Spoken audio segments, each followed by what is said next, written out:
Gak sekalian dijuluki presiden online atau presiden TikTok. Ya kakak, selama ini kita berdebat dengan orang-orang kayak gini.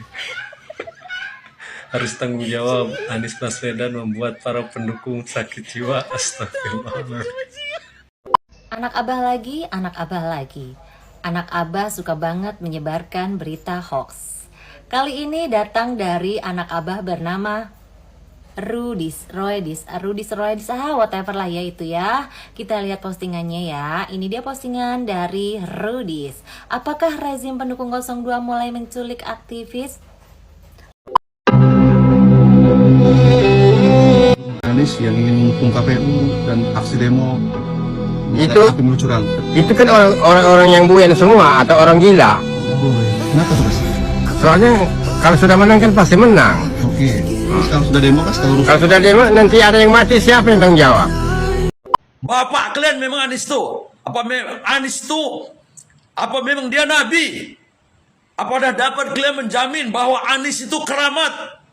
Saya orang Melayu dari Rokan Hiril.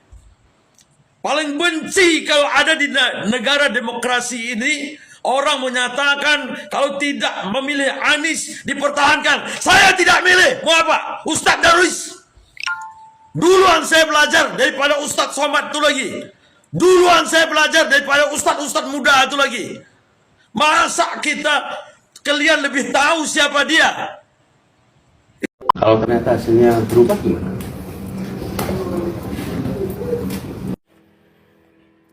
Kalau kita perhatikan, setiap kali habis pemilu, pasti ada nada-nada teriak curang.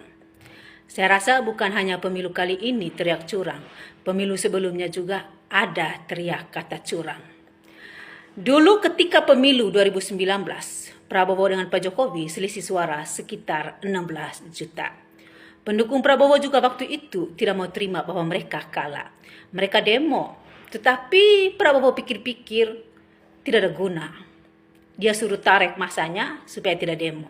Dan pada saat itu Prabowo legowo terima kenyataan.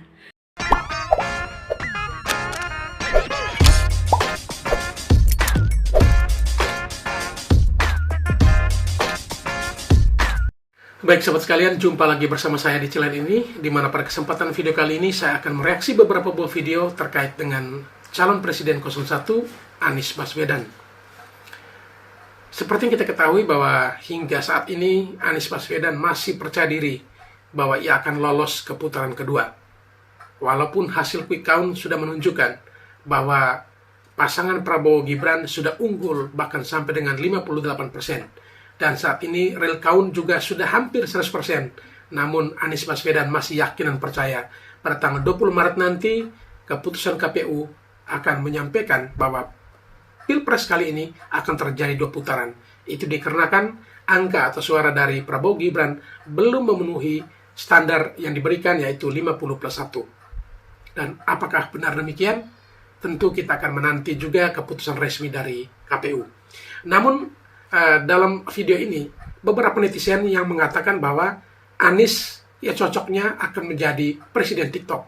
Ya ini mungkin juga berangkat dari pengalaman yang selama ini kita lihat. Semenjak beliau maju di kontestasi Pilpres kali ini, beliau lebih suka live di TikTok. Dan dalam video ini juga kita akan mendengarkan seorang pendukung dari Anies Baswedan yang mengatakan dan mengajak kepada para pendukung lainnya agar legowo dengan hasil yang sudah diraih saat ini. Aku kekalahan karena kali ini mungkin kesuksesan tertunda. Siapa tahu dalam kesempatan berikutnya akan meraih sesuatu yang diharapkan bersama. Dan juga dalam video ini kita akan menyaksikan bagaimana informasi yang cukup mengagetkan bahwa perusahaan Yusuf Kala terlibat dengan kasus korupsi yang sekian banyak. Dan juga penjelasan Prof. Jimli terkait dengan Yusuf Kala. Baik para sahabat sekalian, sebelum kita masuk ke videonya, terlebih dahulu kepada para sahabatku sekalian yang mungkin belum sempat memberikan dukungan untuk channel ini, mohon dukungannya dengan menekan tombol subscribe dan membunyikan tanda loncengnya, agar setiap video baru yang upload di channel ini, saudara sekalian bisa mendapatkan notifikasinya dan terus mengikutinya dari waktu ke waktu. Baik, selanjutnya kita saksikan video pertama, bagaimana pernyataan seorang netizen yang menginginkan ya ini berdasarkan berita sebenarnya, bahwa Anies cocoknya menjadi presiden online karena suka online di TikTok. Mari kita saksikan video selengkapnya. Live di TikTok, Anies Gak sekalian dijuluki presiden Julukan online Abah online. atau presiden TikTok. Ya Allah, abah online. Abah ke online ini bagaimana ya? Terus pendukungnya apa? Anak-anak abah online gitu. Pendukungnya juga online. Lagian atau presiden mah dipanggilnya kan Bapak Presiden, bukan Abah Presiden. Atau Abah TikTok. Cocoknya ya udah tadi Abah online. Ya kakak, selama ini kita berdebat dengan orang-orang kayak gini. Harus tanggung jawab. Anies Baswedan membuat para pendukung sakit jiwa. Astagfirullahaladzim.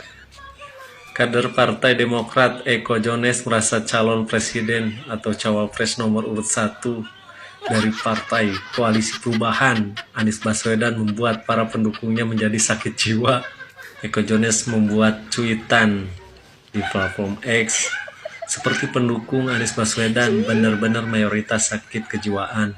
Mas ente harus tanggung jawab, orang sehat ente buat jadi nggak sehat seperti ini. Dia mengomentari Tanggung jawab ya. berita tentang viral warga Tebet deklarasi kemenangan Amin. Allahu Akbar, nomor 1 menang. Dan mungkin untuk para pendukungnya kenapa pada bingung ya, karena ucapan Anies ini berubah-ubah nih. Soal jadi oposisi, Anies, kalau ternyata hasil pemilu berubah, ada putaran kedua gimana? Jadi di sini Anies masih optimis nih bahwa semua akan terjadi. Kalau misalnya masuk ke putaran kedua gimana? Dia sangat yakin nih. Nah, ditanya lagi pertanyaan yang sama ketika ditanya soal oposisi. Anies berharap ada mukjizat untuk putaran kedua Pilpres 2024. Nah, dia berharap mukjizat. Berarti kan keyakinannya yang tadinya 100% ya tinggal 50% gitu. Dan ini kan membuat bingung para pendukungnya ini. Awalnya yakin ya. Cawapres gue gimana sih? Yakin apa enggak masuk ke putaran kedua ini? Ya karena kami pendukung 02 baik hati, nah kami kasih bonus nih. Salam perubahan. Anak abah lagi, anak abah lagi. Anak abah Sebar suka hoax, ya. banget menyebarkan berita hoax. Kali ini datang dari anak abah bernama Rudis Roydis, whatever lah ya itu ya. Kita lihat postingannya ya. Ini dia postingan dari Rudis.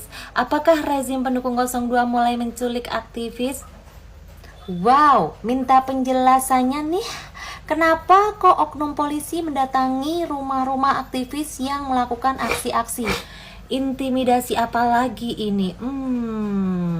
Emang ya anak abah suka banget yang namanya fitnah. Yuk kita lihat faktanya. Tapi sebelum itu kita lihat dulu komentar-komentar yang ada di postingan ini. Yuk. Semoga Allah melindungi para aktivis pejuang demokrasi.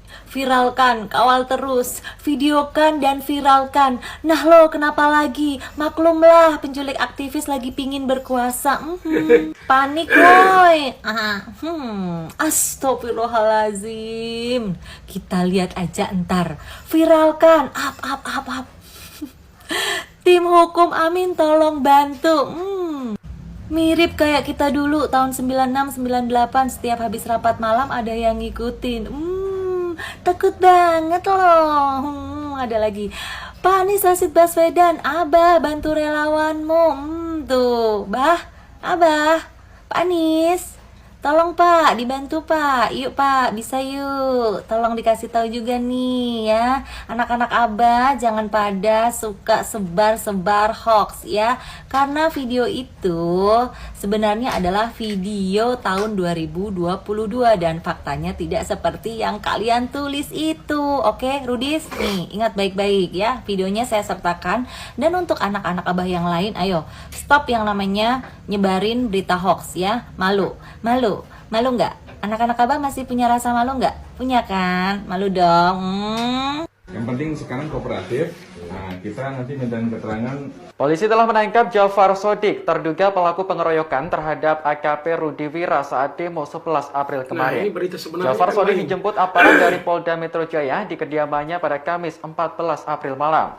Mengetahui anaknya ditangkap, Ibunda Jafar Sodik menangis histeris. Dalam video, Ibunda Jafar tampak kaget kedatangan sejumlah aparat polisi di rumahnya. Kala itu Jafar dijemput 3 petugas kepolisian dari Subdit Jatanras Ditreskrimum Polda Metro Jaya. Tampak pula sang ayah yang menyaksikan anaknya dijemput polisi sambil sesekali menenangkan Ibunda Jafar yang syok. Jafar Sodik yang tengah duduk di sofa juga tampak bingung ketika diminta ikut ke kantor polisi. Dikutip dari tribunnews.com, polisi juga menjelaskan bahwa pihaknya telah mendapat surat perintah penangkapan Jafar. Penangkapan ini terkait aksi demo di gedung DPR yang mengakibatkan AKP Rudi Wira terluka.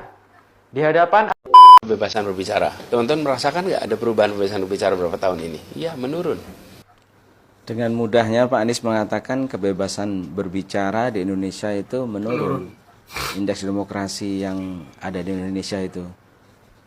Kita kemudian bertanya kembali ke Pak Anies, demokrasi yang seperti apa yang Bapak maksudkan sehingga Bapak bisa mengatakan demokrasi di Indonesia menurun, terutamanya di bagian kebebasan berbicara. Aneh ini kalau menurut saya. Bukankah pendukung Bapak begitu bebasnya berbicara, begitu bebasnya menghina dan mencaci maki seorang presiden?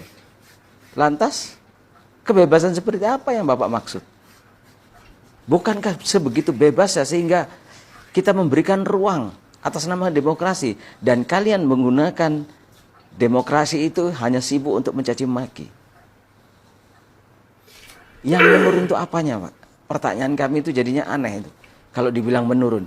Kalau ada yang berbicara kemudian ditangkap, berbicara lantang kemudian ditangkap seperti zaman 98, itu saya percaya itu menurun. Tapi hari ini bukan seperti itu, Pak. Jika kemudian ada yang ditangkap, itu lain cerita. Bukan berarti atas nama demokrasi dia menyuarakan atas nama rakyat kemudian ditangkap. Tidak. Rata-rata yang ditangkap adalah kasusnya penghinaan, mencaci maki, mengolok-olok. Apakah itu pantas di ruang publik mengatakan hal-hal seperti itu? Saya rasa enggak, Pak. Demokrasinya justru meningkat. Yang menurun itu yang mendukung Bapak. Yang menurun itu yang memilih Bapak, itu menurun.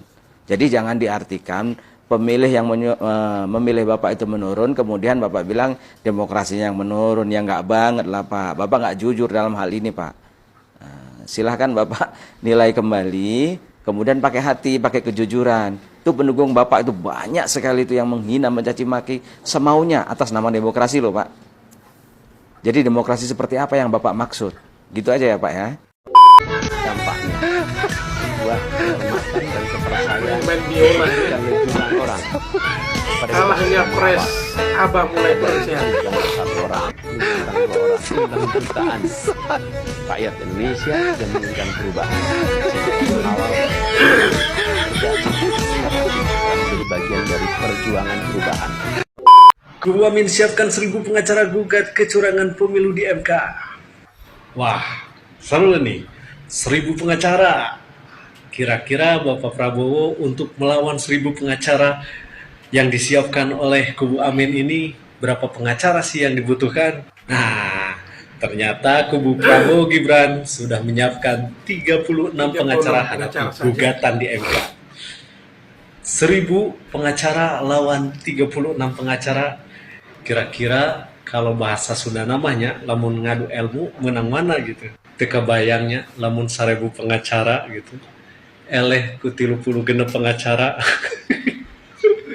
Tapi ya sudahlah, kita tonton saja episodenya sampai selesai. Ya semoga siapapun yang menang nanti, ya kita sebagai masyarakat hanya bisa menonton saja. Bravo, semangat. Kalau ternyata hasilnya berubah gimana? Terlalu halu ini. Kalau kita perhatikan, setiap kali habis pemilu, pasti ada nada-nada teriak curang. Saya rasa bukan hanya pemilu kali ini teriak curang, pemilu sebelumnya juga ada teriak kata curang. Dulu ketika pemilu 2019, Prabowo dengan Pak Jokowi selisih suara sekitar 16 juta. Pendukung Prabowo juga waktu itu tidak mau terima bahwa mereka kalah. Mereka demo, tetapi Prabowo pikir-pikir tidak ada guna. Dia suruh tarik masanya supaya tidak demo. Dan pada saat itu Prabowo legowo terima kenyataan. Dan pada saat itu juga Prabowo berpikir tidak masuk akal kalau pemilu ulang. Dan sekarang kebulawan politiknya Prabowo teriak curang.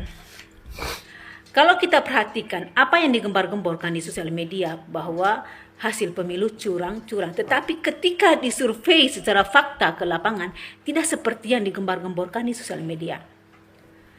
0103 mereka tetap ngotot bahwa Prabowo menang curang. Lalu ceritanya gimana 01 dan 03? Kalian itu tidak bisa terima fakta bahwa kalian memang kalah. Untuk menutupi rasa malu, sakit hati kala pilpres, terpaksa kalian teriak curang. Memang itu saja satu-satunya cara menutupi rasa malu dengan kata-kata teriak curang atau pemilu hasil curang untuk menutupi rasa malu karena kalah pilpres. Saya ngomong jujur, saya tidak mau tutup-tutup. Kalian teriak curang untuk menutupi rasa malu sakit hati karena kalah pilpres. Sama halnya dengan orang ini, si Anies. Anda bertapa bertahun-tahun pun untuk menunggu hasil perubahan pemilu tidak akan terjadi, Nis. Anda tetap kalah dari Prabowo. Orang ini egois. Kenapa saya katakan orang ini egois? Dia tidak mau mengakui kemenangan orang loh.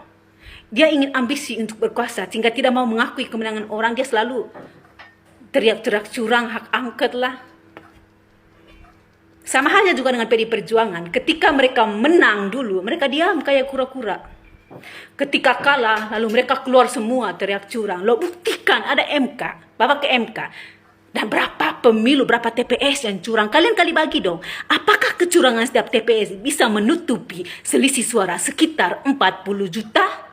Itu pertanyaan saya dari masyarakat NTT. Selisih suara saja hampir 40-50 juta. Lalu kalian bilang teriak curang di setiap TPS. Buktikan, kali bagi dong. Berapa? Orang ini ambisi loh. Dia tidak bisa menerima kenyataan bahwa Prabowo menang. Berubah. Apa yang berubah? Power Rangers. Percaya, timnas nggak dipercaya, tim ses nggak dipercaya. Lu percaya siapa?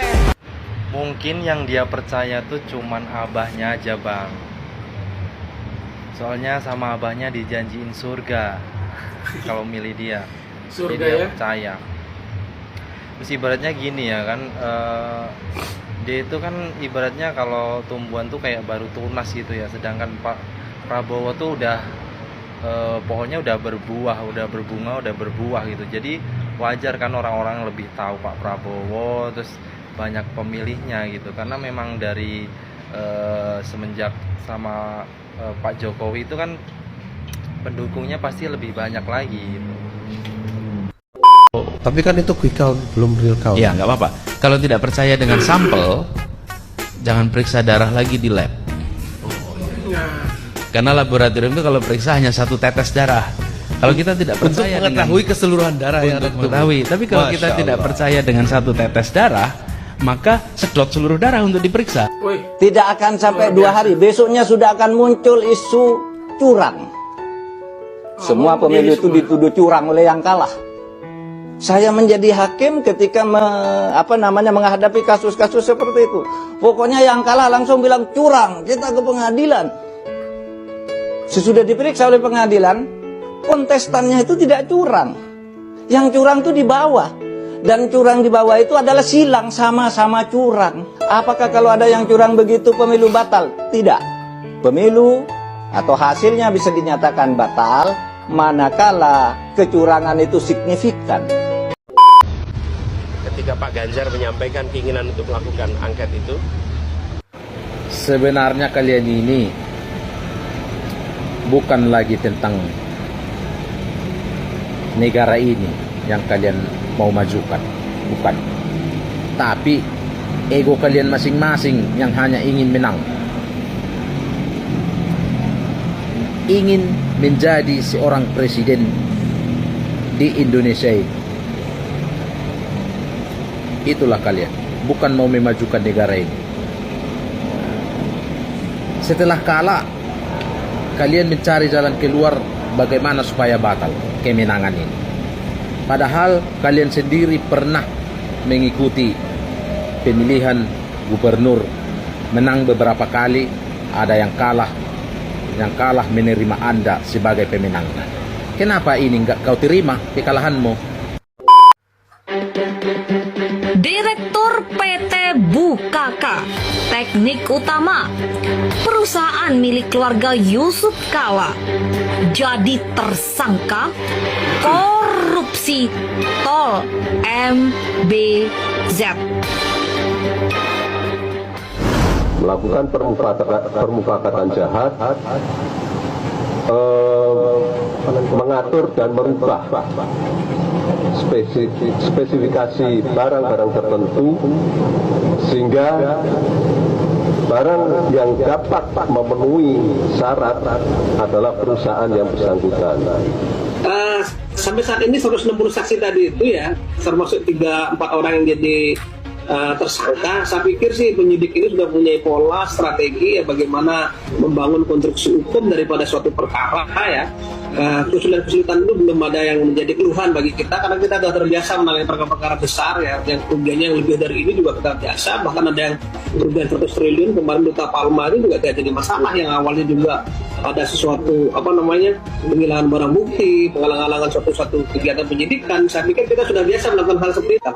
Jaksa selain dia berusaha untuk membongkar perkaranya, menangkap pelakunya, juga kita harapkan juga untuk memulihkan kerugian negara kita. Ya, bahwa perampasan asetnya.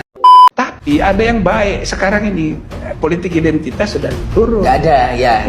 Turun lah, Prof. Ya. Sedangkan 2019 politik identitas.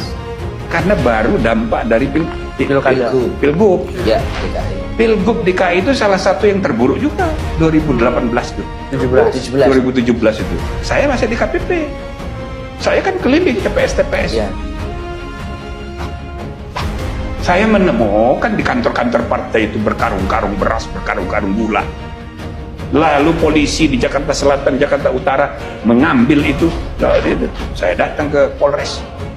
Iya, pada takut tuh. Ya, kenapa? Ya karena ini incumbent lagi. Oke. Tapi itu kan diselamatkan. Apalagi waktu Pilgub. Waduh, untung Ahok itu tidak menang. Coba kalau menang. Ini harus diproses semua temuan-temuan itu. Oh, yang berkarung-karung. Iya, dia bisa dibatalkan karena terlalu masif. Jadi sekarang ini semua kelakuan para politikus kita ini mirip-mirip aja. Mirip semua. Cuma ya? Ketika you menang, you membela diri, pas you kalah you ribut. Iya. Jadi memang ini tidak bisa dibiarkan, harus ada perbaikan ke depan. Ya. Tapi kalau sekali lagi saya disuruh menentukan mana yang lebih baik 2019 sama 2024. Ya kan? Saya enggak sependapat dengan pendapat Pak JK itu sekarang ini dianggap terburuk dalam sejarah. Enggak juga, iya kan? Enggak juga. Saya kira lebih buruk yang 2019. Bismillahirrahmanirrahim. Saya dapat kiriman di WA. Orang tim Anies ini menyatakan siapa yang tidak memilih Anies dipertanyakan Islamnya. Memangnya kalian ini siapa? Demokrasi di Indonesia ini sudah ditetapkan. Hak pilih orang jangan dipaksa-paksa orang sampai mengatakan orang rusak Islamnya. Saya tidak bela Anies. Bapak kalian memang Anies tuh? Apa memang dia nabi? Apa dah dapat kalian menjamin bahwa Anies itu keramat? Saya orang Melayu dari Rokan Hiril. Paling benci kalau ada di negara demokrasi ini orang menyatakan kalau tidak memilih Anies dipertahankan. Saya tidak milih. Mau apa? Ustadz Darwis. Duluan saya belajar daripada Ustadz Somad itu lagi. Duluan saya belajar daripada Ustadz muda itu lagi. Masa kalian lebih tahu siapa dia? Allah yang tahu. Jangan kita memaksa hak orang. Siapapun silakan pilih. Kalau perlu Cina presiden di Indonesia ini, mau apa kalian? Melayu juga merantau di Indonesia ini. Bumi ini Allah yang punya. Ada yang aneh kalian itu. Benci orang melihat tim seperti itu. Saya dapat kiriman, saya tak tahu. Sudah saya share di Facebook itu. Saya tidak mau mendukung Anies, mau apa kalian? Biar dia jadi presiden, tak peduli saya. Ada yang aneh-aneh kalian nih. Gila kalian tuh. Orang mau pilih siapa silakan. Kan sudah ditetapkan partai. Memangnya bapak kalian Anies tuh dijamin dia terbaik di Indonesia nih. Saya tetap dukung Prabowo apapun ceritanya. Dia sudah berjasa di negeri ini. Anies belum apa-apa. Anies dapat bekerja jadi gubernur di Jakarta itu karena Prabowo. Gila kalian tuh. Kalian yang gila jadi tim tuh, jangan jadi orang gila lah. Orang depresi kalian. Kalau saya silakan. Itu namanya kita berdemokrasi, lemah lembut. Silakan siapa mau kita pilih. Tuhan yang menentukan. Ya, ini akibat ulah bangsa Indonesia ini. Banyak yang tak sekolah, banyak yang tak mengerti agama. Agama itu pun demokrasi. Kalau memang Islam kita ini baik, tak begini kita ini berdemokrasi. Waduh, saya benci sekali orang pemaksaan-pemaksaan, walaupun saya ini keras. Ya, saya pilih Prabowo apapun ceritanya, biar mati. Tak peduli saya. Dulu saya mau dukung Anies, tapi setelah Anies ada kata-katanya kalau saya Prabowo maju, saya tidak akan mengkhianati. Itu boleh dilihat di Facebook, di mana-mana itu. Kemudian bisa seorang rektor, mantan rektor, orang berpendidikan, mungkin dia tidak belajar etika, tidak belajar akhlak, tidak belajar moral. Kami dulu menghafal Pancasila itu, menghafal butir-butir Pancasila. Waduh, 27 pasal, ada aturan tambahan. Ada yang aneh sekarang ini. Saya tidak peduli. Saya mau dukung Prabowo, itu hak saya. Mau rusak Islam saya, tak ada hubungannya sama saya itu. Memilih Anies pun kalau kalian mau hancur-hancurlah situ.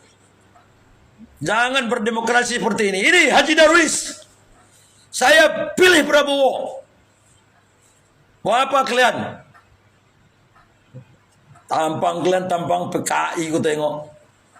Bisa memaksa-maksa orang. Itu hak pilih masing-masing. Ya, kami tetap pilih Prabowo apapun ceritanya. Biar negara ini hancur, tak ada masalah. Karena bangsa Indonesia ini bangsa yang hancur. Jangan begitulah. Siapa yang mau pilih Prabowo, pilih Prabowo.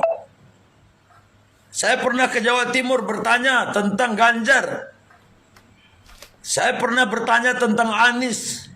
Otak kita ini bukan otak-otak moron, otak imbisil, bukan otak idiot. Tapi Tuhanlah yang menentukan. Yang paling benar itu kita istikharah di antara 3 orang itu. Tidak ada itu, semuanya sama aja. Ya, dan paksa-paksa orang. Saya tidak peduli. Saya pilih Prabowo. Walaupun saya tidak kenal dengan Prabowo. Saya tahu di Riau dulu mendirikan Gerindra, ada Nasrun, teman Pak Prabowo. Saya dekat dengan orang Prabowo dari dulu. Ya, walaupun saya tidak pernah masuk Gerindra. Terima kasih. Assalamualaikum. Walaupun Abah kalah, tapi saya ingin menjadi bagian dari perubahan. Sorry ya.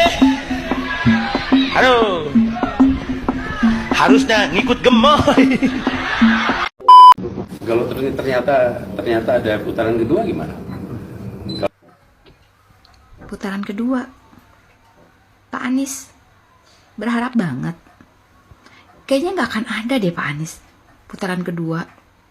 Soalnya hasil real count sementara KPU itu masih unggul suara paslon 02 loh. Masih unggul Prabowo Gibran loh. Jauh sekali suara Pak Anies tertinggal.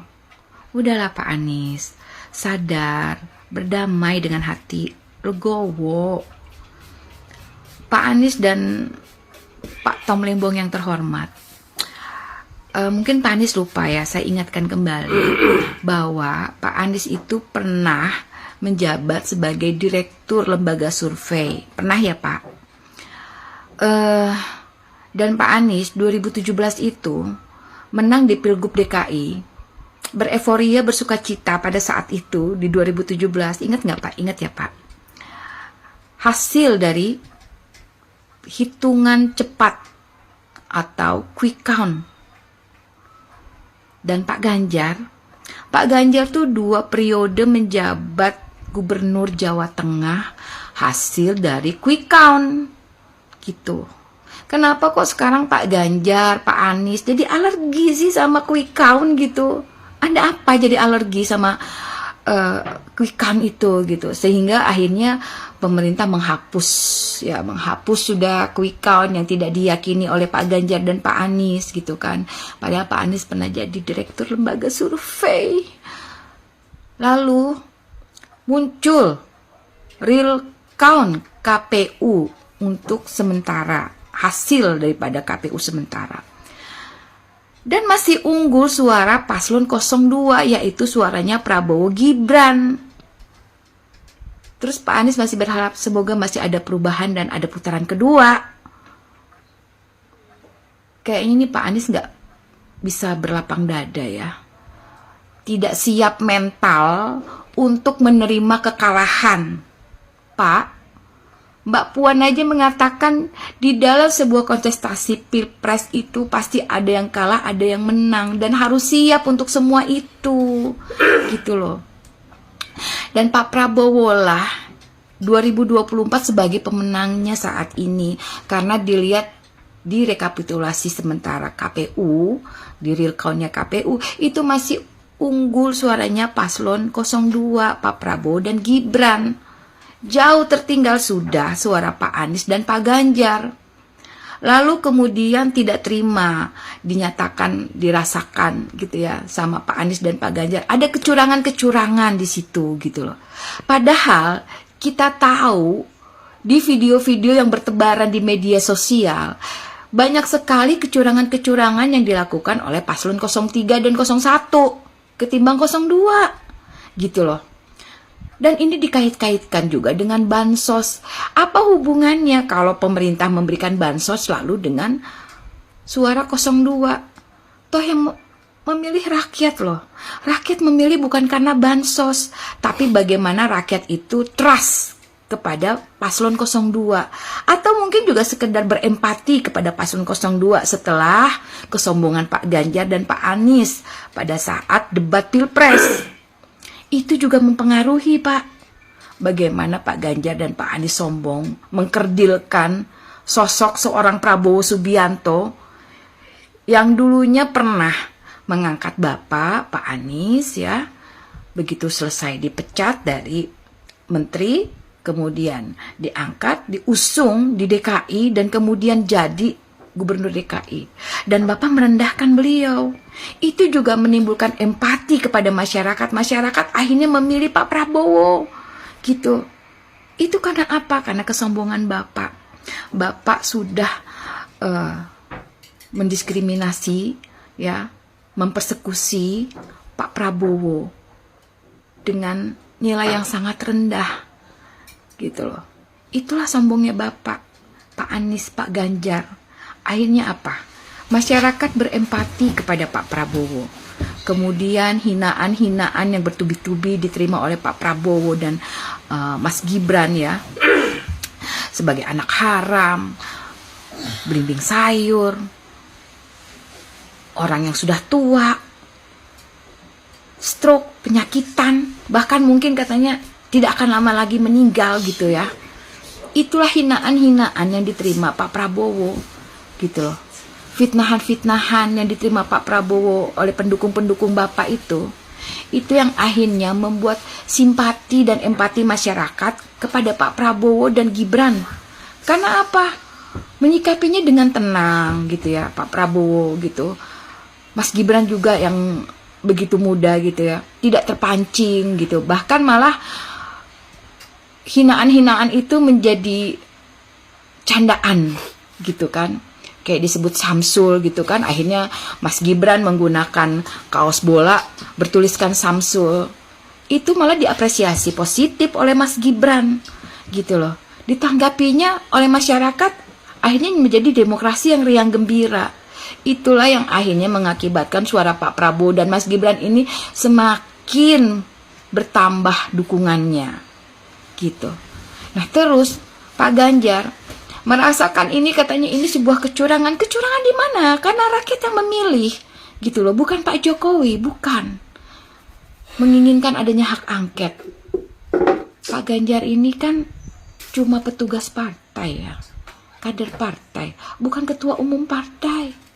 Apalagi Pak Anies yang cuma sekedar penumpang gitu di dalam sebuah partai. Pilpres ini sudah selesai, sudah usai ya. Jadi mohon kepada Pak Anies dan Pak Ganjar untuk berlapang dada, siapkan mental untuk menerima sebuah kekalahan. Karena di dalam sebuah kontestasi, kompetisi itu harus menjunjung sportivitas yang tinggi. Nah, saya berharap Pak Anies dan Pak Ganjar ini sebagai negarawan ya, pernah menjabat sebagai negarawan, harusnya memberikan contoh kepada para pendukungnya untuk sportivitasnya ditinggikan gitu loh. Harus berlapang dada, legowo, berdamailah dengan hati begitu. Supaya apa? Udah, demokrasi ini sudah berjalan dengan aman, dengan damai ya gitu. Hak angket itu tidak akan pernah bergulir. Kenapa? Karena partai-partai yang mengusung Pak Ganjar, yang mengusung Pak Anies masih ada di dalam pemerintahan Pak Jokowi dan mengusung Pak Jokowi 2 periode. Begitu. Sama aja kayak apa ya? Kayak kamu meludah lalu kamu jilat lagi ludahmu sendiri gitu. Gak mungkin ketua umum partai itu akan menyetujui itu. Karena apa? Mbak Puan yang ada di legislatif pun mengatakan dalam kompetisi ini saya mengutip pernyataan Mbak Puan bahwasanya harus ada yang siap kalah dan menang di dalam hasil pemilu, dan kita harus menghormati hasil pemilu. Kalau 02 memang dinyatakan oleh KPU hasil pemilu ini menang, ya seharusnya Pak Anies dan Pak Ganjar berlapang dada, legowo, berikan contoh kepada para pendukung Pak Anies, Pak Ganjar. Marilah berdamai dengan hati untuk bisa bersatu kembali. Biarkan rakyat itu untuk tenang, Pak Anies ya, Pak Ganjar. Mohon ya Pak Anies dan Pak Ganjar, bagaimana supaya rakyat itu tenang, jangan diprovokasi lagi. Harusnya diberikan contoh oleh Pak Anies, contoh oleh Pak Ganjar. Legowo, berlapang hati, berlapang dada, jembar hati ya. Berdamai dengan hati bahwa Prabowo Gibran lah yang memang sudah dipilih oleh rakyat di 2024. Dan mudah-mudahan rakyat Indonesia kembali lagi bersatu, semakin menyatu, damai, supaya Indonesia ini semakin kuat, semakin kokoh, semakin besar. Begitu Pak Anies ya. Mohon maaf Pak Anies dan Pak Ganjar untuk bisa berlapang dada. Berikan contoh kepada pendukung Bapak sekali lagi, supaya rakyat Indonesia ini semakin cinta damai, menuju Indonesia maju, menuju Indonesia keemasan. Gitu ya, Pak Anies, Pak Ganjar, terima kasih. Baik sahabat sekalian, demikianlah beberapa buah video yang coba saya reaksi pada kesempatan kali ini terkait dengan Capres Anies Baswedan, dan juga ada 2 video lainnya terkait dengan Yusuf Kala. Baik, berdasarkan video-video yang kita saksikan tadi, tentunya kita memiliki kesimpulan bahwa sesungguhnya ya Pak Anies belum bisa mau menerima kekalahan ini. Sesungguhnya Pak Anies paham betul tentang quick count, karena beliau pernah menjadi direktur dari sebuah lembaga survei. Dan bahkan Pak Anies pada Pilgub DKI dan juga ada dalam sebuah wawancara, ia mengatakan apa? Bahwa kalau tidak percaya dengan quick count yang ambil sampel, itu sama dengan kita tidak percaya hasil lab. Di mana kita pergi periksa darah, hanya setetes darah kita yang diambil, tetapi mampu memberikan analisa atau diagnosis terhadap kita punya penyakit. Ya, tidak mungkin kalau orang tidak percaya hasil lab, berarti harus ambil sedot semua darah baru diperiksa. Sama halnya dengan quick count. Tetapi sayangnya, omongan yang sama dilanggar kembali oleh orang yang sama. Dan itulah Pak Anies seperti yang kita ketahui bersama. Baik sahabat sekalian, setelah menyaksikan video tadi, barangkali ada yang mau berkomentar, silakan tulis komentar sebanyak-banyaknya. Dan juga kepada sahabatku yang mungkin belum sempat memberikan dukungan untuk channel ini, mohon dukungannya dengan menekan tombol subscribe dan membunyikan tanda loncengnya. Dan jika video ini berkenan, silakan di-share ke teman-teman Anda. Dan juga kepada para sahabatku sekalian yang barangkali ingin merequest video apa yang bakal kita reaksi pada kesempatan berikutnya, silakan tulis di kolom komentar. Sekian, terima kasih, sampai berjumpa kembali di video selanjutnya.